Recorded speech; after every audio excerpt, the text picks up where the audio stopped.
The Vegas GP is finally here, and it's been quite the controversial build-up with plenty of upgrades to go over and really configurations that teams have brought here to experiment, as well as finally getting a look at a 2025 floor from the Ferrari team. We also have quite the controversy on the FIA banning something right at this weekend and a new TD directive being put in for the Vegas GP, which could definitely turn some heads and was quite the loophole some teams have found, as well as also looking at the new liveries being presented here in Vegas because they are very good looking. Right before getting into all that, I wanted to thank you guys. We hit 66,000. Let's keep it moving. You guys are the best, so thank you so much for that. If you're new here, please go ahead and subscribe. But let's start with the liveries before we get into all the configurations. Now we have this Saber look, the green Guy Fieri type look. It reminds me of a classic F1 car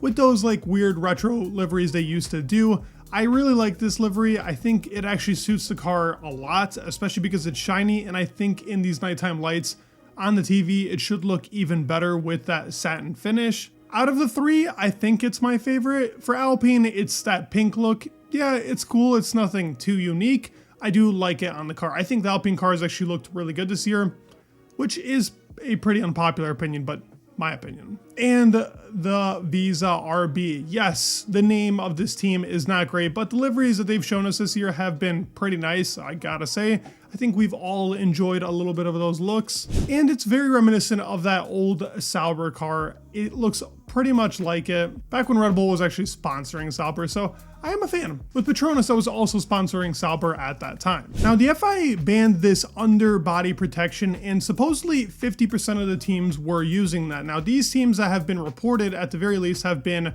Ferrari, Haas, Mercedes, and Aston Martin, which isn't 50%, so not sure why they're saying that. I guess there is another team that just has not been put in this report. It's possible maybe Saber was using this and they just couldn't care less to add them. But interesting to see Mercedes and Aston Martin because they do run the lowest floor. It's why their window is so small, and they probably had to introduce a trick like this to actually run that floor at such a low level. Now for Ferrari, this could hurt them. I'm not sure. We'll have to see because all it does is pretty much let you put the floor lower than usual, and there's less skid wear on the front with that metal piece that's helping protect that, and that can add a lot of time. So it's very impressive that Red Bull found this out, whether they actually tried this trick and then they alerted the FIA. Red Bull is always on it. They're always the best when it comes to finding these loopholes, but also discovering them and then letting the FIA know, hey, look into these teams. It's very possible they have it. But McLaren was not one of those teams. So that is also quite interesting, with them also being the best team. They haven't even used this trick. They've still been extremely strong. Ferrari was one of the only teams to actually try and postpone this date to the Qatar GP. So that is also an interesting dynamic to it. It's possible that this could hurt their performance here in Vegas.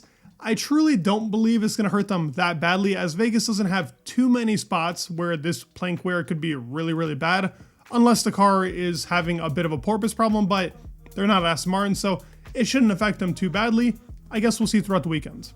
But with those quickly out of the way, let's look at the rear wing configurations for this weekend. Now looking here, we have the Red Bull, Ferrari, McLaren, and the Aston Martin. As for Red Bull, you can tell that out of the four teams, they definitely have the most downforce. This is the same rear wing that they ended up actually using in Monza. They wanted to cut down on the cost cap. They never really invest in making a new dedicated rear wing because they've always been very good on these tracks and never needed it. But this year they've desperately needed it. Monza was not good, neither was Baku. So this rear wing, bringing it here, they could be still a very unstable car. That is my prediction at the very least. I think the team could struggle. There is a different configuration here for both Perez and for Verstappen. I'm assuming that has a lot to do with the floor and the new upgrades that have been brought here. As for Ferrari, they have the same Monza rear wing that they used already at that GP. Very flat, as low as possible downforce as they can get. We saw that configuration, it did work. They also have the experimental 2025 floor we'll go over later in the video. Then we're looking at McLaren. Now this is the very controversial one because this is the same rear wing that ended up getting found as a cheat for the Mini DRS in Baku. And yes, it has been fixed, but this is a very low downforce rear wing. It's not as low as Ferrari. Ferrari is the outlier here because the Aston Martin itself is pretty close to that of McLaren. It's super low, but it's not the lowest possible. Out of the 4 rear wings here, Ferrari is definitely taking the most out of the rear wing and having the flattest plane, but also the thinnest rear wing out of the 4 teams that we have shown here. The next 4 teams we have is Alpine, Williams, Haas, and Sauber. It looks like Mercedes and VCarb were trying to hide from Albert Fabrega, but we do have some pictures of the VCarb.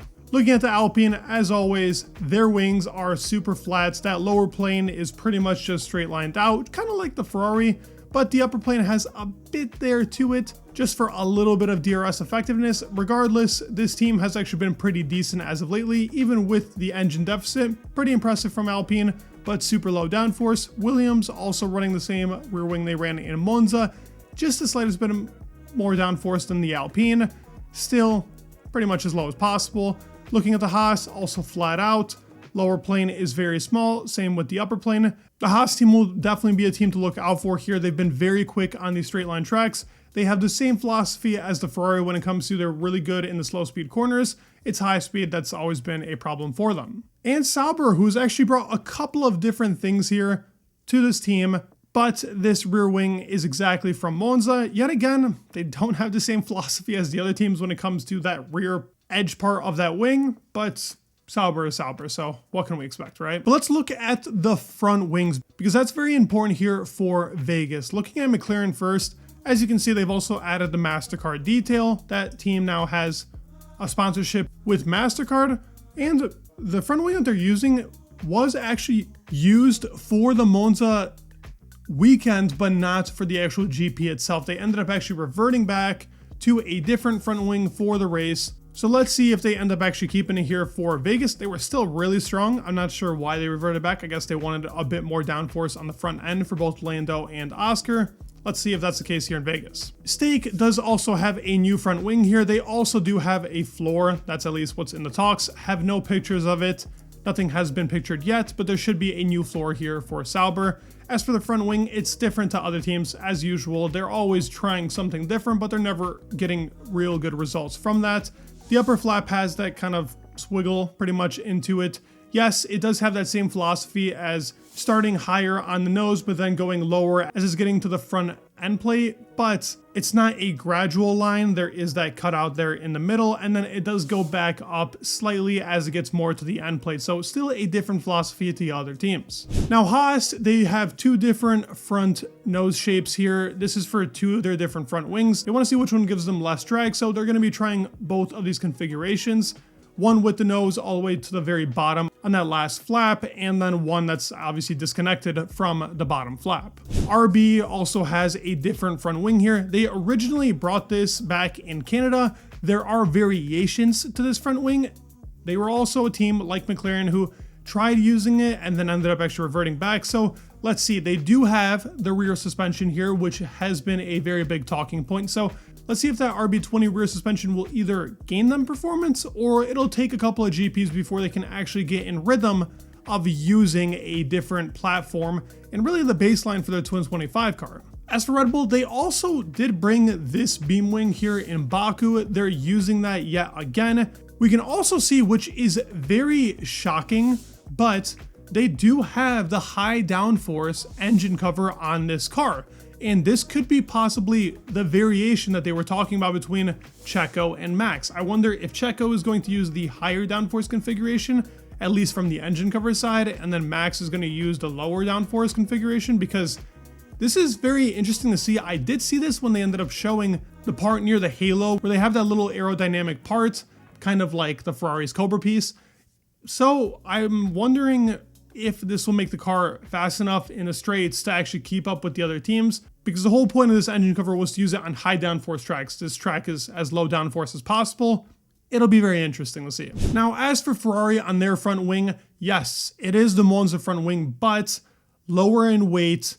They've tried reducing the weight in this front wing. And this is technically an upgrade. It will not go down in those FIA documents as an upgrade because there is no visual pieces to that. It's the exact same, but less in weight and an improvement to its already very good Monza setup for Vegas. And obviously the biggest piece of news is this experimental floor that they have brought here. And as you can see, there are already visual changes that we can look at, and we can talk about what this could possibly be for that edge wing they have on their floor. Now, the easiest things to look at is that ramp going up to the top part of the diffuser is a bit more aggressive, with also that lower ramp going down into that hole that's usually opened up on the bottom of the floor is as well very aggressive. And the rear corner hole towards the very end near those wheels, which I will point out for you guys, is a bigger gap than it is on the SF24 floor that's currently there. Now, obviously this is to give them a slight bit of downforce, everything is nowadays, but with the floor, that's not the only important part. Really, what this is trying to help with is the ride height sensitivity and whether they can get their car in a better window for every single GP. Mercedes struggles with this, it's been a nightmare for them. Same with Aston Martin. Ferrari has been actually very good. It's just the tracks with the high downforce that they struggle with. So there is a bit more downwash here in this experimental 2025 floor. And you can definitely tell that it's a more aggressive design than it is on the 2024. That's why it's being tested. So let's see what they can do with this. The biggest stuff is under the floor, but from what we can see, obviously it's that little downwashing part. The ramp going up towards the top part of the diffuser also is a bit more aggressive, and the rear corner is opened up more. So let's see if Ferrari can capitalize on the FP1 and FP2 sessions to see what Carlos and Charles can say about the car. But I'd love to hear your thoughts down in the comments below. What do you guys think? Excited for Vegas? We get it very, very soon. Funny enough, tonight. But I hope you guys enjoyed the video. If you did, please give it a like and subscribe. It would mean the world, and peace.